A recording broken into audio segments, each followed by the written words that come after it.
Hola, en este video vamos a hablar sobre los principios de la ética médica y vamos a empezar con el principio de la no maleficencia. Este es considerado uno de los más importantes o el más importante, ya que significa que cualquier acto médico debe pretender en primer lugar no hacer daño alguno, de manera directa e indirecta. El segundo principio del que vamos a hablar es el de la beneficencia y está relacionado cercanamente con el anterior, ya que se refiere que los actos médicos deben tener la principal intención de producir un beneficio para la persona a quien se le realiza el acto. Cuando un médico prescribe un tratamiento debe tener dos intenciones en mente. En primer lugar, no hacerle daño y en segundo lugar, producir un beneficio. Y como médico lo que se debe hacer es tener en cuenta los potenciales beneficios y los potenciales efectos adversos de un tratamiento para así tomar una decisión final de prescribir o no un tratamiento. El médico que otorga la atención debe realizarlo con apego a los conocimientos médicos vigentes.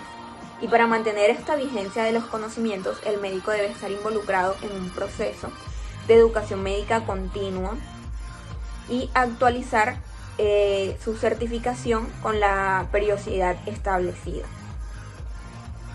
Ahora hablaremos del principio de la equidad, es decir, otorgar atención médica a los pacientes conforme a sus necesidades de salud sin distinciones, ni privilegios, ni preferencias.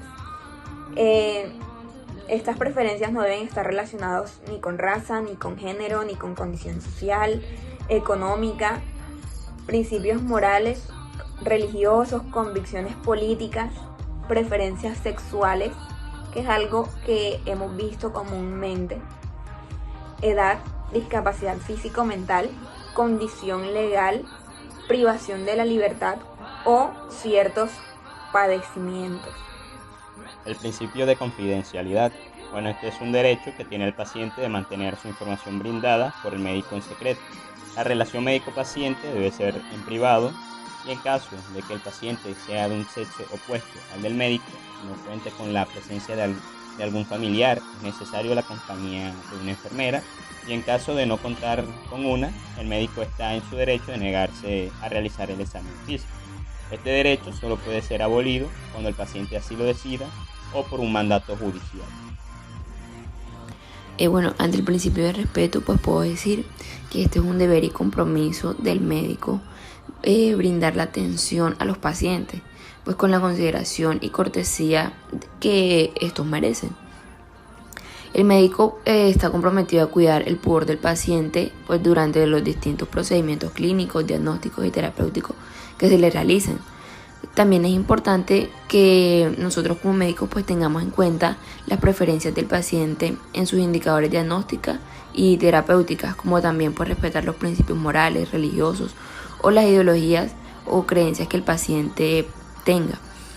El galeno debe ser respetuoso tanto con el paciente como la autoridad formal y autoridad moral de las personas que ocupen cargos superiores en la institución, como lo son los maestros, otros médicos, sus compañeros de trabajo.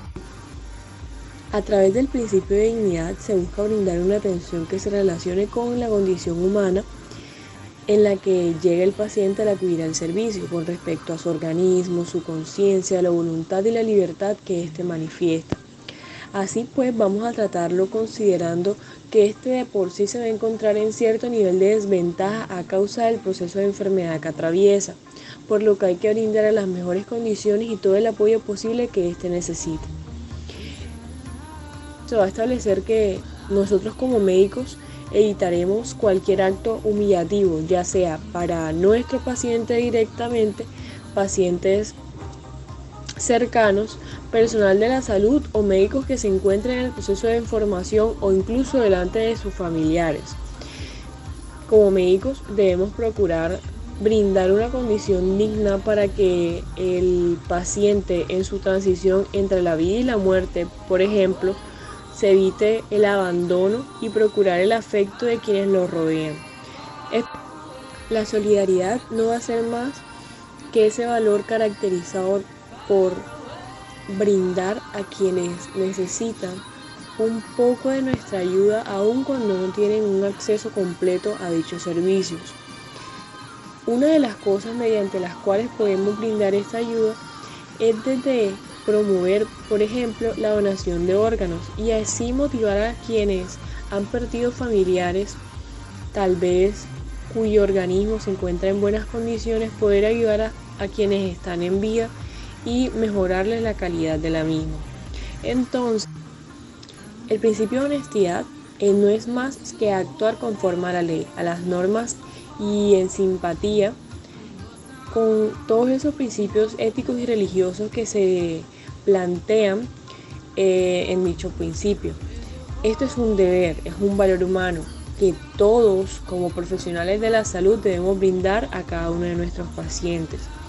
A través de él buscamos regir un camino basado en la ley, sin dejar a un lado los principios éticos y religiosos, sabiendo que se debe desarrollar un lazo entre el médico y la verdad, donde siempre esté en primer lugar los valores con tal de evitar cualquier acoso sexual, ya sea al paciente o a las familias. También se debe procurar que el médico cumpla con cada uno de los compromisos hacia los pacientes, que nunca les falte la atención, la responsabilidad, el honor y el interés constante de buscar las estrategias en pro del bienestar del paciente y sobre todo la sinceridad sobre el estado de salud del individuo. Siempre el principio de autonomía permite al paciente decidir por sí mismo, por los procesos que le serán realizados y que pueden afectar de manera directa o indirecta su salud, su integridad e incluso su vida. Este se puede lograr por medio del consentimiento informado, donde el paciente es consciente de los procesos que le serán realizados, explicando de manera clara y entendible, y aceptándolo. También existe el respeto al principio de autonomía, donde existe un diálogo entre el médico y el paciente y llegando a un acuerdo, recalcando que este último no toma la decisión de manera absoluta. Aquí el paciente tiene el derecho a conocer a su médico, elegirlo e incluso cambiarlo. También tiene el derecho a no ser hospitalizado, a menos que sea por ordenamiento judicial o que éste sea un peligro para las personas que lo rodean. También tiene el derecho a quejarse ante una atención mal recibida y ante la incapacidad que tenga el paciente para tomar dicha decisión, el familiar a cargo será el encargado de tomarla y en caso tal no exista dicho familiar, el médico tendrá la facultad para realizarlo. Bueno, por último, no menos importante, tenemos los principios de lealtad y el principio de justicia. El principio de lealtad está orientado a 3 esferas: la esfera con el paciente, la esfera como docente y una esfera con la entidad en que labora. Entonces, con el paciente deberá comprometerse, gracias a aquella confianza que está depositada en él, en darle una atención de calidad. Como docente, igualmente, una educación de calidad a sus estudiantes, y con la entidad que labora, comprometido con su desempeño para que su calidad y su eficiencia sean las mejores, siempre pensando obviamente en el beneficio del paciente. En cuanto al compromiso con la justicia, este se va a otorgar a cada quien que lo corresponde según el derecho o la razón que incluya. Entonces, ¿cómo? Sin distinción, de manera equitativa y como ordena la ley, brindar una atención integral con un acompañamiento continuo en proceso de la enfermedad y en su proceso también de recuperación, pues por ningún motivo este proceso ni de recuperación ni en su proceso en el curso de su enfermedad deberá ser abandonado.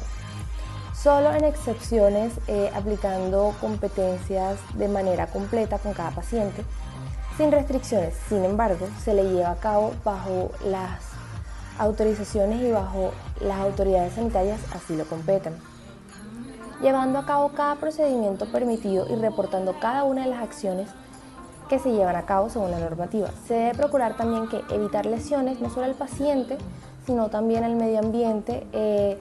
En caso dado de que el paciente indique lesiones por sí mismo, por un colega cercano, se debe informar a la Secretaría de Salud, y aun cuando fueron hechas a propósito o fueron un accidente. Y se deberá otorgar siempre debidos certificados de defunción en caso de que el paciente fallezca. Muchas gracias. Hasta luego.